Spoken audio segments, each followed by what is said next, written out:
Hello champions, welcome to Career Adda, the numeric helper. We are here for clearing to concepts, all concepts, ठीक है, regarding flotation, ठीक है। तो flotation chapter हमारा flotation topic चल रहा है, तो उसके से रिलेटेड हमने बहुत सारे कॉन्सेप्ट्स क्लियर कर लिए बच्चों। तो आगे हम कंटिन्यू करते हैं। So ready guys, so let's start. Okay, last lecture में हमने लास्ट कहाँ पे ख़त्म किया था बच्चों? मैंने बताया था बियॉन्ड फोर्स और वेट ऑफ ऑब्जेक्ट पे क्या रिलेशन होता है। तो तीन केसेस बताए थे कि बियॉन्ड फोर्स होता है, अगर वेट ऑफ ऑब्जेक्ट से लेस होता है तो वो क्या हो जाएगा, सिंक कर जाएगा। सेकेंड, अगर बियॉन्ड फोर्स होता है वो इक्वल होता है वेट ऑफ ऑब्जेक्ट के, तो वो क्या कर जाएगा, फ्लोट कर जाएगा। थर्ड, अगर बियॉन्ड फोर्स जो है वो क्या हो जाता है, वेट ऑफ ऑब्जेक्ट से ज़्यादा हो जाता है, तब भी क्या हो जाएगा, फ्लोट करेगा। क्लियर है बच्चों? तो ये तीन चीज़ें हमने देखी थी। तो यहाँ से हमको और एक आर्किमिडीज प्रिंसिपल बताया था आपको। आर्किमिडीज प्रिंसिपल क्या कहता है कि बियॉन्ड फोर्स जो होता है वो वेट ऑफ लिक्विड डिस्प्लेस्ड के इक्वल होता है ना। यही हमारा आर्किमिडीज प्रिंसिपल था, ठीक है। तो ये आपको मैंने लास्ट लेक्चर में क्लियर कर दिया है। अब इससे रिलेटेड आगे, अब इसमें आता है principle of flotation. Principle of flotation कि कोई ऑब्जेक्ट जो है वो कैसे फ्लोट करता है, उसका प्रिंसिपल क्या है, किस प्रिंसिपल पे बेस्ड है वो, ये आपसे पूछा जाता है। तो प्रिंसिपल ऑफ फ्लोटेशन होता है बच्चों weight of object is equal to, क्या होता है, जब कोई ऑब्जेक्ट फ्लोट करता है तब कब फ्लोट करेगा, वेट ऑफ ऑब्जेक्ट जो है वो इक्वल हो जाता है वेट ऑफ लिक्विड डिस्प्लेस्ड के। लिक्विड डिस्प्लेस्ड के क्या हो जाता है, इक्वल हो जाता है। तो ये आया कहाँ से? यही है प्रिंसिपल ऑफ फ्लोटेशन कि कोई ऑब्जेक्ट जो है फ्लोट कब करेगा, जब उसका ऑब्जेक्ट, जब उसका वेट, ऑब्जेक्ट का वेट, वहां से निकलने वाले वाटर, वहां से जितना वाटर वो डिस्प्लेस हुआ उस ऑब्जेक्ट के कारण, उसके वेट के इक्वल हो जाता है, तभी वो ऑब्जेक्ट फ्लोट कर पाता है, ठीक है। ये प्रिंसिपल है फ्लोटेशन का। तो ये एक्चुअल में आया कहाँ से, हम देखते हैं। देखो यहाँ पे देखते हैं, हमने देखा कि बियॉन्ड फोर्स जो है वो वेट ऑफ ऑब्जेक्ट की इक्वल होता है ना, तभी वो फ्लोट करता है, तभी वो फ्लोट करता है। तो इस क्वेश्चन नंबर 1 दे दो। एक आर्किमिडीज प्रिंसिपल देखा हमने कि बियॉन्ड फोर्स जो है वो क्या होता है, वेट ऑफ लिक्विड डिस्प्लेस के इक्वल होता है। ये वेट ऑफ ऑब्जेक्ट हो गया, वेट ऑफ ऑब्जेक्ट के इक्वल होता है बियॉन्ड फोर्स, और वेट ऑफ लिक्विड डिस्प्लेस के होता है बियॉन्ड फोर्स। तो देखो फ्रॉम इक्वेशन 1 एंड 2 आपको मिल जाएगा, क्या मिल जाएगा, weight of object is equal to weight of liquid displaced, ठीक है। तो यहां से हमको मिलता है। तो आर्किमिडीज प्रिंसिपल को लेके हमने क्या कर दिया, प्रिंसिपल ऑफ फ्लोटेशन बना दिया कि फ्लोटेशन जो है वो एक्चुअल में कब होगा, जब वेट ऑफ ऑब्जेक्ट जो है वो क्या हो जाए, वेट ऑफ लिक्विड डिस्प्लेस के इक्वल हो जाए। समझ में आ रहा है? क्लियर है? ओके। तो एक कंडीशन आपको ये भी याद रखनी है कि बियॉन्ड फोर्स जो है जब ग्रेटर देन होता है तब भी फ्लोट करता है। तब वो कहाँ पे फ्लोट करता है, सरफेस पे फ्लोट करता है, ठीक है। तो आपको इसमें क्वेश्चन पूछता है, इस प्रिंसिपल के बेस्ड पे एक क्वेश्चन पूछा जाता है कि how does a boat float in water. How does a boat float in water, float in water, ये क्वेश्चन पूछा जाता है। तो कैसे फ्लोट करेगा, वेट ऑफ ऑब्जेक्ट जो है वेट ऑफ लिक्विड स्पेस के इक्वल हो जाएगा, तभी वो प्रिंसिपल ऑफ फ्लोटेशन पे डिपेंड करेगा, तभी वो फ्लोट करेगा। तो कैसे करता है, चलो देखते हैं। हम सबसे पहले एक बोट तैयार करते हैं।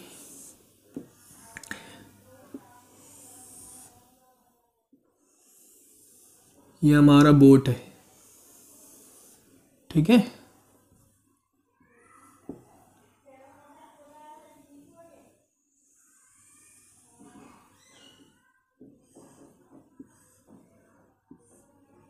ऐसा होता है हमारा बोट।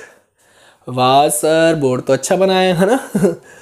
तो ये हमारा बोट है, थोड़ा बहुत चलता है बेटा ड्राइंग में, ठीक है। अब यहाँ पे इसको हमने क्या किया, वाटर में उतारा, ये हमने इसको वाटर में उतारा।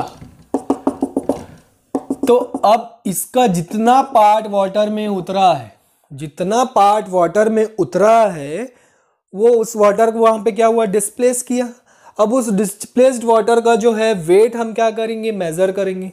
उस डिस्प्लेस्ड वाटर का हम क्या करेंगे, वेट मेजर करेंगे। तो वो वेट मेजर करेंगे तो वो किसके इक्वल आ रहा है, वेट ऑफ ऑब्जेक्ट के इक्वल आ जा रहा है। Weight of boat is equal to weight of liquid displaced. Liquid displace के वेट के क्या हो जा रहा है, इक्वल हो जा रहा है। तब ये क्या करेगा, फ्लोट करेगा, ठीक है। कैसे हो रहा है इक्वल, यहाँ पे देखो डाउनवर्ड डायरेक्शन में उस पर क्या लग जाएगा, अपवर्ड डायरेक्शन में बायोन फोर्स लगना स्टार्ट हो जाएगा। अब क्योंकि इसका वॉल्यूम बहुत ज़्यादा है तो बायोन फोर्स भी क्या होगा, ज़्यादा होगा। बायोन फोर्स ज़्यादा है, देखो ऊपर बायोन फोर्स किसको बोलते हैं, ऊपर और नीचे दोनों तरफ से जब फोर्स लगता है तो नीचे का फोर्स क्या होता है, ज़्यादा होता है due to difference of height, ये हमने देखा था। तो नीचे की तरफ फोर्स ज़्यादा है तो जब उसका नेट फोर्स निकालते हैं तो वही उसी को हम क्या बोलते हैं, बायोन फोर्स बोलते हैं। तो देखो यहाँ पे बायोन फोर्स ऊपर की तरफ लगेगा, है ना। तो ऊपर की तरफ क्योंकि वॉल्यूम ज़्यादा है तो बायोन फोर्स ज़्यादा है, बायोन फोर्स ज़्यादा है मतलब उसका उसमें क्या, बायोन फोर्स ज़्यादा मतलब वो फ्लोट करने लगेगा। तो वो क्या हो गया, तब हमने देखा कि उसको फिर ये सारी चीज़ें हमने की कि उसमें जो लिक्विड डिस्प्लेस है उसका कितना वेट है ना।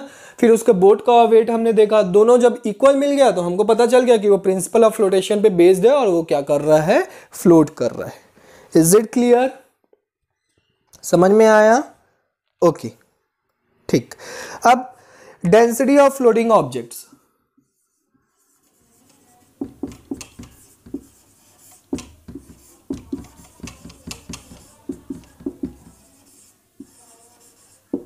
डेंसिटी ऑफ फ्लोटिंग ऑब्जेक्ट्स, ठीक है।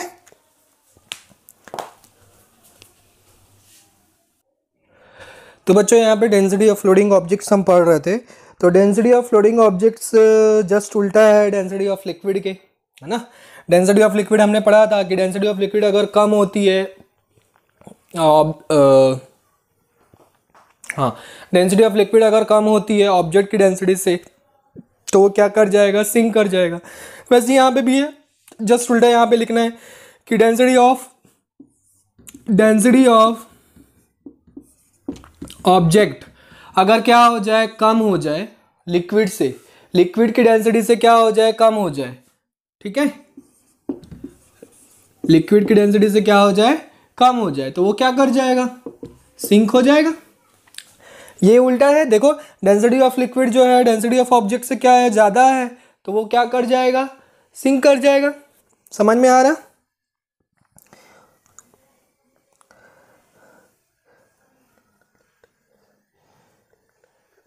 हाँ डेंसिटी ऑफ लिक्विड से अगर क्या है, डेंसिटी ऑफ ऑब्जेक्ट क्या हो जाता है, कम हो जाता है, तो वो क्या हो जाता है, फ्लोट करता है, सॉरी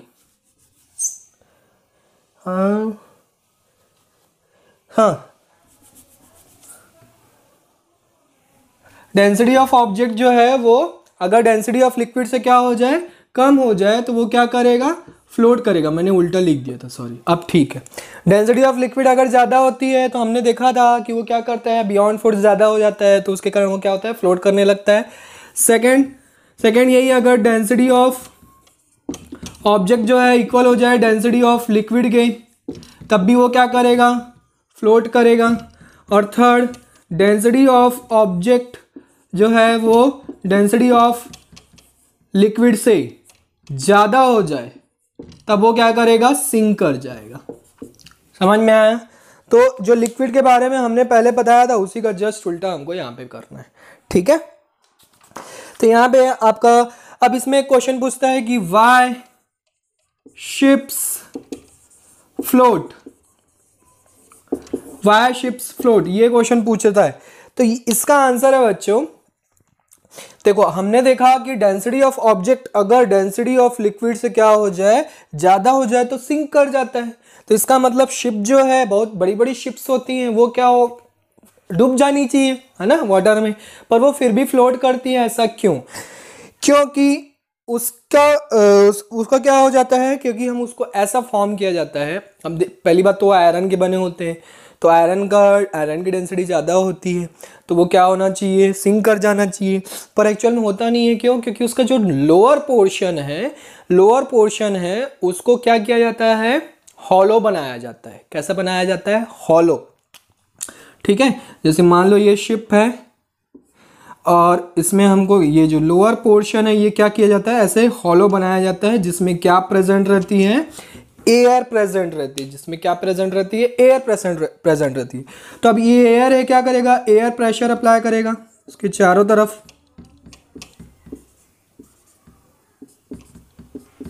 चारों तरफ क्या करेगा, एयर प्रेशर अप्लाई करेगा।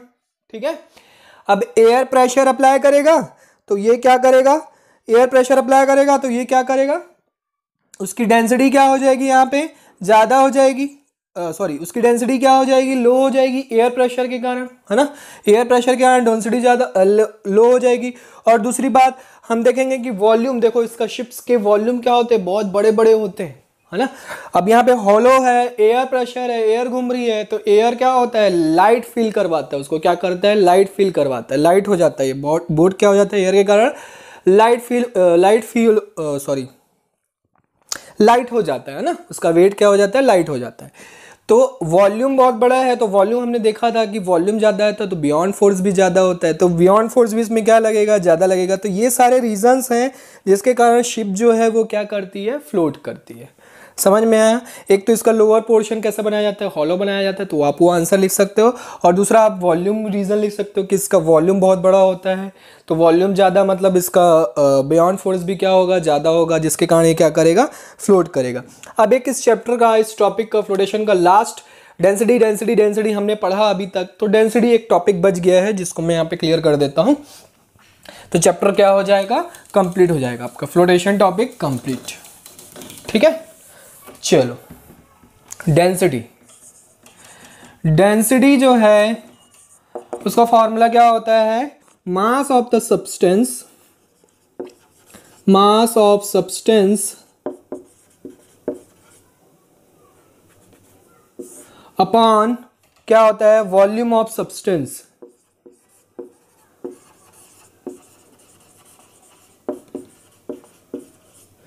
Mass of substance upon volume of substance. ठीक है, ये डेंसिटी के इक्वल हो, ये आपका फॉर्मूला याद रखना है डेंसिटी का, mass of substance upon volume of substance. पढ़े हैं बच्चों, आपको तो याद होगा, मास बाय वॉल्यूम ऐसे लिखते थे डेंसिटी, है ना। तो ये आपको याद रखना है।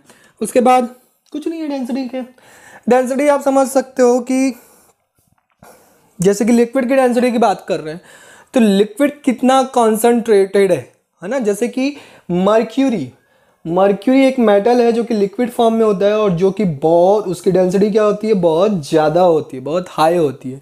इसलिए मर्क्यूरी में आयरन नेल भी क्या करने लगता है, फ्लोट करने लगता है।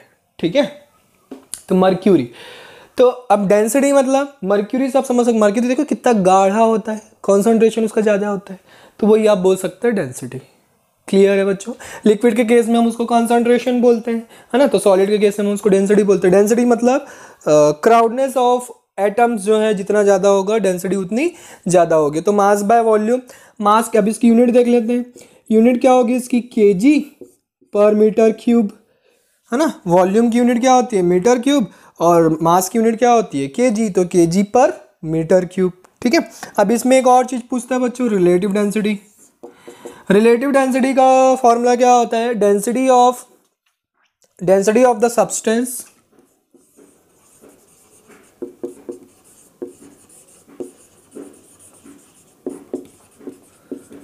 Upon density of water. ठीक है, density of substance upon density of water, मतलब रिलेटिव डेंसिटी मतलब किसी भी सब्सटेंस की अगर हमको डेंसिटी फाइंड आउट करनी है तो हम इसको किससे कोरिलेट करते हैं, किससे रिलेशन निकालते हैं, उसको वाटर की डेंसिटी से रिलेशन निकाल के हम उसकी रिलेटिव डेंसिटी फाइंड आउट करते हैं। ठीक है, मैंने बताया था आर्किमिडीज प्रिंसिपल के एप्लीकेशन में आर्किमिडीज प्रिंसिपल जो है रिलेटिव डेंसिटी फाइंड आउट करने के काम आता है। तो यहाँ पे भी वही है, डेंसिटी ऑफ सब्सटेंस जो है डेंसिटी ऑफ वाटर, ऐसे फाइंड आउट करते हैं रिलेटिव डेंसिटी।